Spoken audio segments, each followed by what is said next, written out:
All right, today we are diving back into the C6 Z06 competition drift car build. So we got this thing as an unfinished project. If you're unfamiliar with it, we've been kind of hammering away at it, and like all unfinished projects, at least for me anyway, you end up wanting to redo a lot of things. And at this point we have the engine out, so we're redoing quite a bit. But the main project we're working on is sealing up the firewall. We got the motor mount built, so once the position was set, we were able to pull it out, get it out of the way.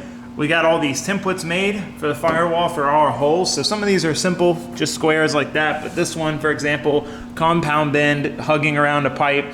So what we're gonna do is transfer all of these to aluminum, rivet them and panel bond them onto the firewall to completely seal up the firewall. A sealed firewall in any car is important, but most definitely in a race car, incredibly important. If you have any sort of catastrophic failure, an engine bay fire, anything like that, that fire can come directly in, not to mention fumes, the heat, so on and so forth. So, you know, younger me, 5-10 years ago would have thought nothing of having giant holes in my firewall, but I know better. If you have any sort of track car, seal your firewall. It's really important. So anyway, point is, that's what we're doing. So we yanked the engine out to make that process easier, because we're also gonna paint some stuff in here while we're doing that. And we have a few more projects to work on as well while the engine's out, but that's where we're gonna start. We're gonna start turning these into some good old 16th inch thick aluminum. So this is still a little on the thick side. I have some thicker stuff than this around that I use for like coolant expansion tanks and stuff. But this is about as thin as I could go with it still being reasonable. And I mean, this whole sheet's 10 pounds, but it's definitely something we need to keep an eye on. With this car is we want it to be as light as possible. And for it to be light, for you to build a car light, you have to think about that every step of the way, because otherwise it'll become a 2,500 pound Miata, like my LS Miata. I thought that car was gonna be 2,300 pounds and it ended up being over 25, but I didn't try to do anything lightweight in it. I just built it. So this car, we're definitely gonna keep an eye on that. Material thickness, how much we're using of it, things like that. So I'm jibber jabbering on. Josue's gonna be here in a minute, and we're gonna get to work on this. I'm gonna try to teach him how to use the bandsaw, the jigsaw to cut stuff out, and the belt grinder. I mean, he knows how to use a jigsaw, but mainly the belt grinder to shape up all the pieces and clean them up, and the Swag Off-Road press brake. So he's gonna mainly work on getting all those knocked out since he did all the templates on them. It's been real nice having Josue on board. I mean, he's been on the team, he's helped out for a long time, but now to have him, you know, as a part-time employee, if you will, very helpful. So I'm used to doing every last thing myself. But anyway, jibber jabber, let's get to work. All right, first template getting traced. I have to slightly modify my motor mount because it's just touching the dry sump. The notch is just not quite deep enough. So I'm gonna do that before he needs the belt grinder.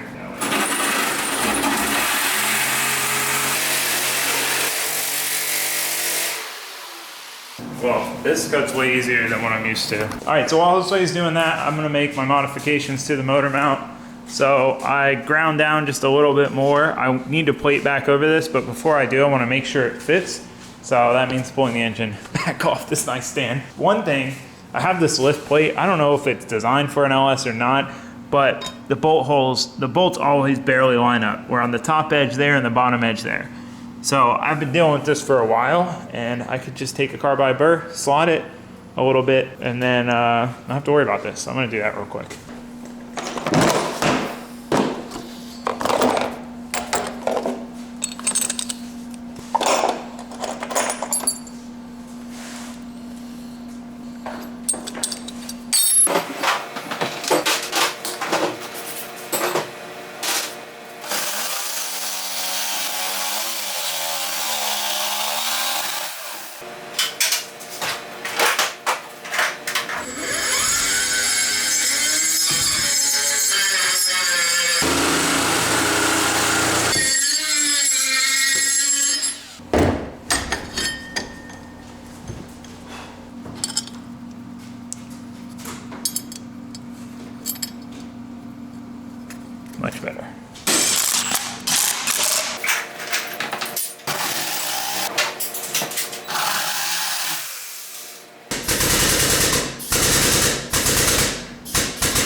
I just need to plate it, clean it up, weld it.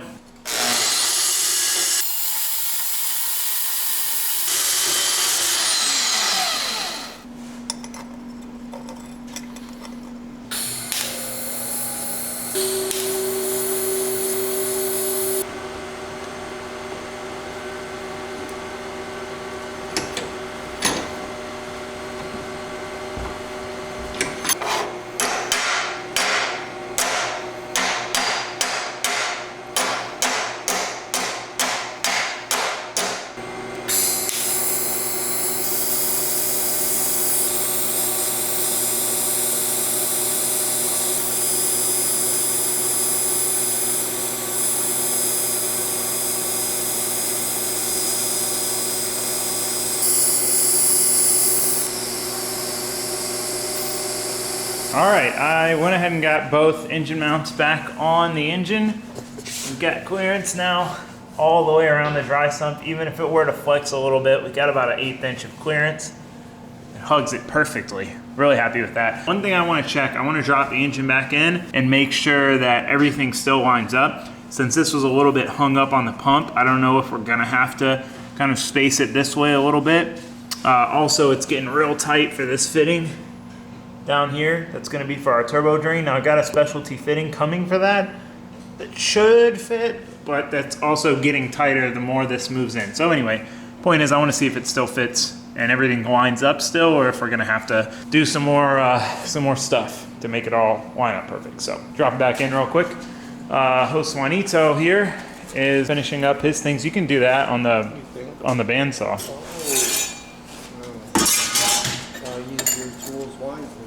So yeah, he's got all these cut out. He needs to trim them up some more. He did like the rough cut with the jigsaw, probably finish cut with this, and then grind them on the belt grinder. It's fabrication stuff's a multi-stage process, and this is just a little plate. The grinder is the best part though, because you can make it look real smooth and nice and round everything. So anyway, we're gonna drop this in real quick before he starts on that, see how it fits. If it's all good, we'll pull it back out, put it back on the stand, and move on with the other fab projects we need to do.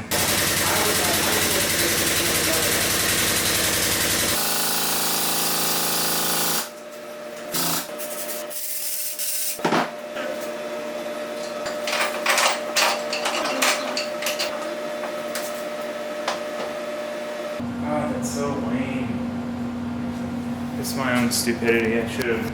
All right, well, we have a slight dilemma. Basically, when I tacked this in the car, I was only able to tack it on this side. So when I pulled it out, there was a gap on this side. I should have left the gap, but I just assumed that that tack had kind of pulled it apart, so I pushed it back flat, welded it, but now it's too much of an angle. So this clearance, now it all fits up, but now these don't line up. And really we want the bottom as far away as we can get it for our fittings down there. So I'm gonna cut this off and we're gonna do it over again.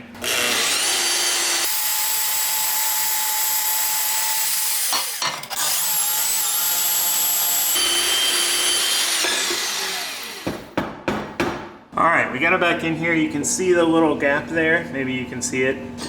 That's basically what we need to keep. So I've just gotta make sure I get good, ideally like at least 4 tacks on this thing before I pull it out and weld it. That was basically the problem last time. As long as I can get 4 good tacks, we should be okay. We'll have a bit of a gap to fill, but we can root it and then do a second pass over it and then go ahead, we'll check it again. If it's still good, we'll go ahead and add our braces.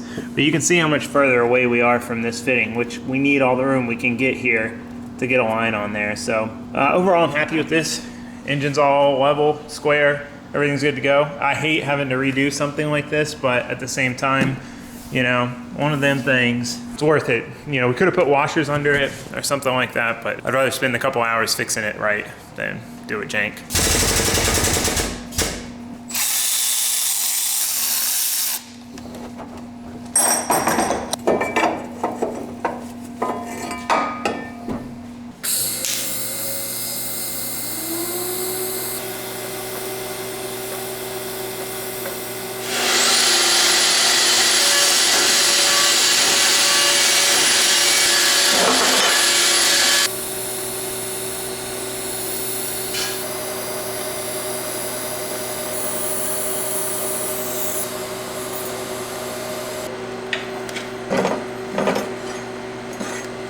All right, got nice single pass here, and then I weaved over it everywhere else where there was that little bit of gap.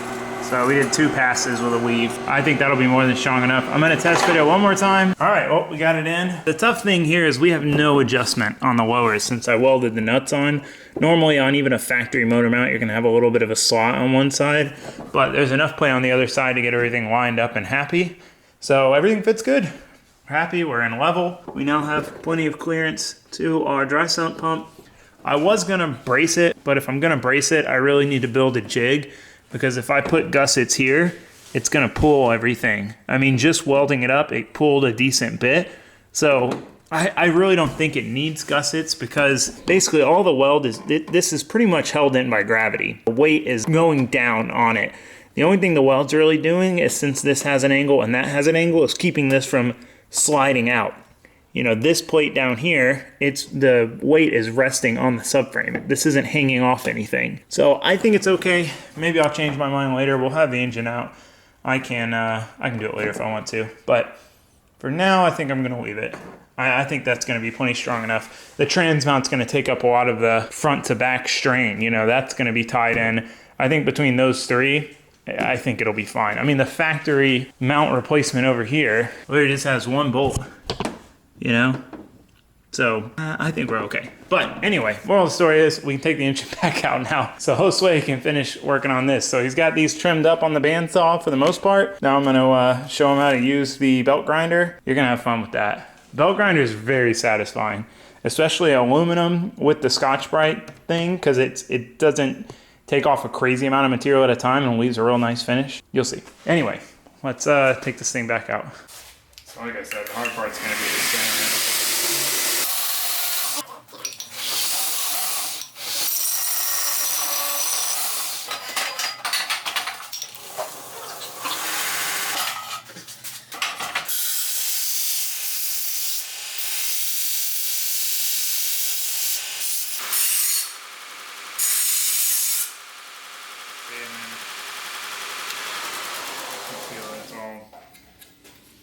All right, we got this ground down. You can see the difference between one that's rough cut and cleaned up. And I didn't even go that crazy. I probably could have gone a little more. These are all the plates. So anyway, Josue's gonna take the reins now and do his own grinding. Take my gloves off. No, no gloves. And then it's just this switch all the way up. All the way.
All right, Josuanito here, working on bending up the last few pieces of the cover plates. So obviously the straight ones, simple enough. They're just flat, easy enough. This one's 2-piece, but this is the one he's working on, this corner here. He's got it pretty well licked. Like he's almost done with it, and that is about as complicated as it's gonna get. Bar coming down at an angle in the middle, multiple different directions of bend around a corner, things to trim around. Challenge. That's about as big of a challenge on a cover plate as you're gonna get. So he's knocking that out, getting that finished. I went through and made my fitting list again. There's gonna be a metric ton of lines and fittings on this car. Like so many lines and fittings. So I think I finally got that all sorted, all the lines and fittings I need done and dusted. So I'm happy about that. So while he's finishing up on that, my drive-by cable pedal came in. So this is for my pedal box. So I have this OBP pedal box that came with the car. I'm not super fond of it. I think I would rather go with a floor mounted pedal box and move it back a little bit. But this was already set up. I wanted to give it a fair shot. I just did not want to run the drive-by-wire. So it's got a Corvette drive-by-wire pedal on it. For a comp car, not fond of drive-by-wire. The problem is it's just another system that can fail, and if you're not doing any of the cool drive-by-wire stuff with it, it's kind of pointless. And we're not doing any of that in these cars. Like, one, it's illegal in most series. Two, it's not really going to do anything for you. So I like to stick with drive-by cable, so we're going back to drive-by cable, is my point. So I need to pull this pedal box out, do what I got to do to get this pedal off, and get this one on. So this one is for this pedal box. It's just in its own standalone bracket. So I'm not 100% sure how this all fits in there, but we're gonna find out.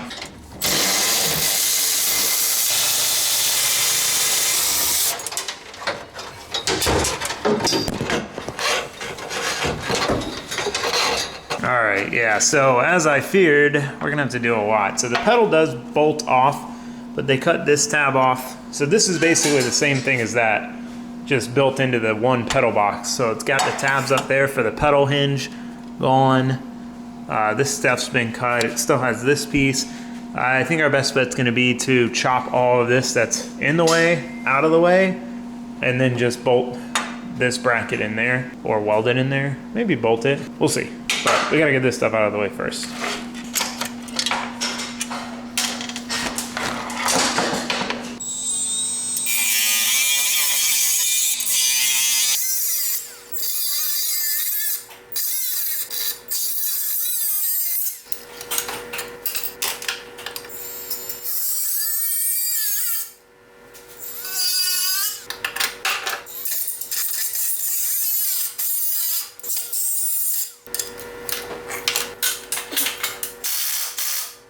This is purely for testing, just to see what it feels like here. This is as angled this way as the gas pedal can go, which is kind of odd. Maybe it'll feel fine in there, but I don't know if I need to do something to modify that. Yeah, so let's put it back in and see what it looks like. Take all these lines off first.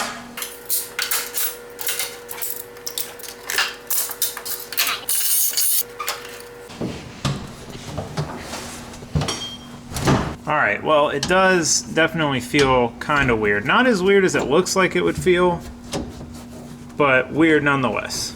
I think I could easily build a spacer that I bolt to, and it pivots it up, brings it back just a hair. I think that would work.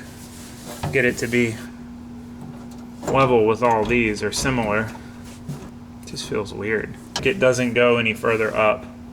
Well, I guess I could probably drill a new hole for it, one up, and that would, so, oh no, because this maxes out here. That's the stop up there, the return stop. All right, well, I'll tinker with it some more.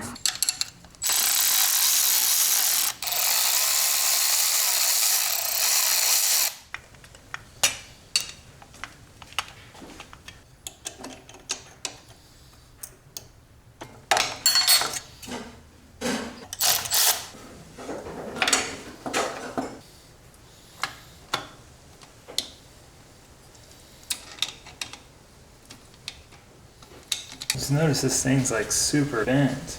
That would explain why the brake pedal was so far off. How did I not notice that before?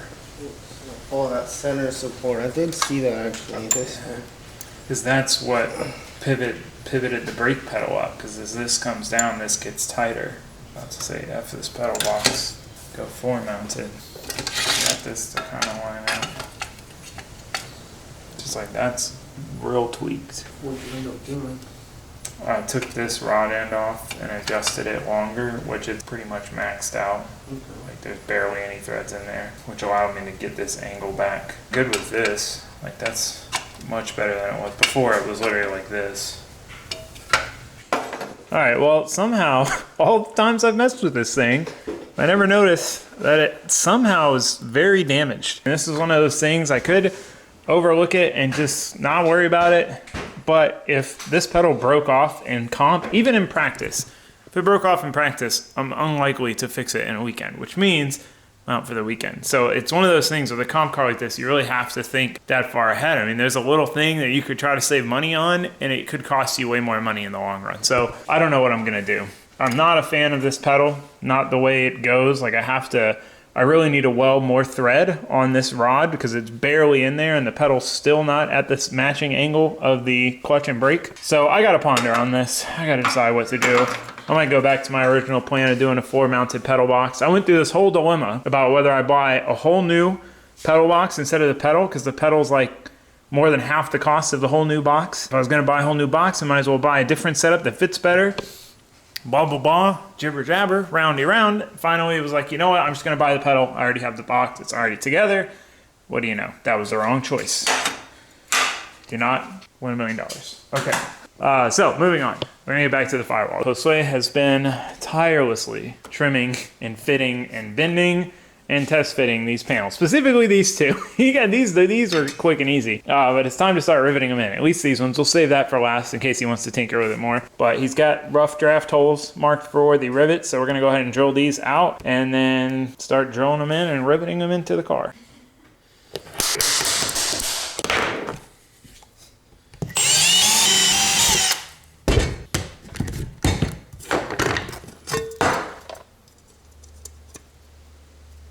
A little tight.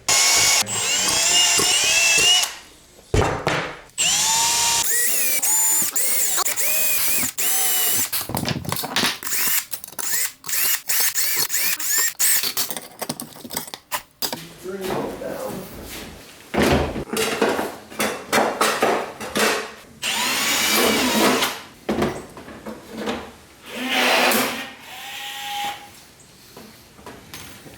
You know, I was wondering if you're gonna start with one and then walk it around like you're doing.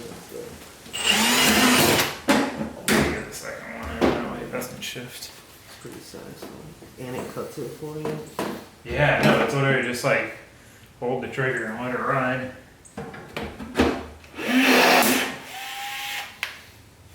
Dude, this thing's so cool.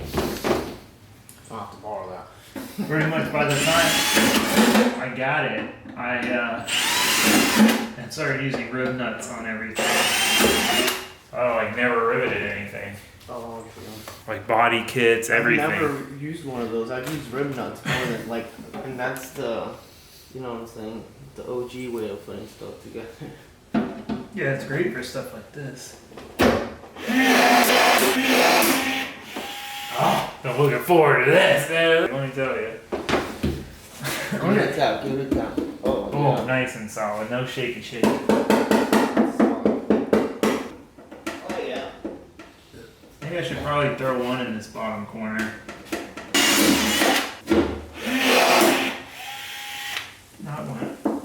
Yeah, Yeah, that's you better. got it. You got it. You good with that? That look right?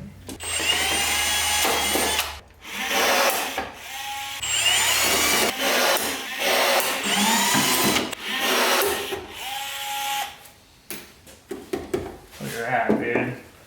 Coming out amazing.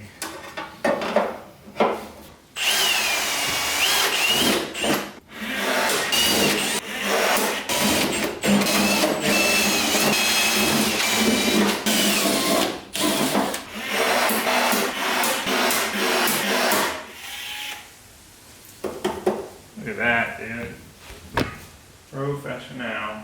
Give it the quality control. Make sure it doesn't make too many times. And the panel mold is finished sealing it. It'll be warm. I think that was the last easy one, right? Yeah.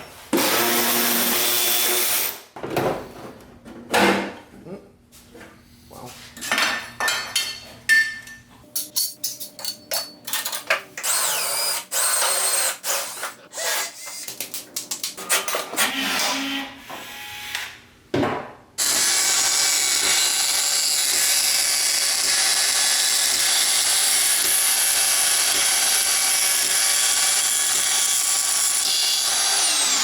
I gotta teach you proper safety on the bandsaw, boy. You gotta use a push block. Don't get your hand that close to that thing. I guess I don't have any here for you, but use something else to push it. Yeah, I don't want you chopping your fingers off, dude.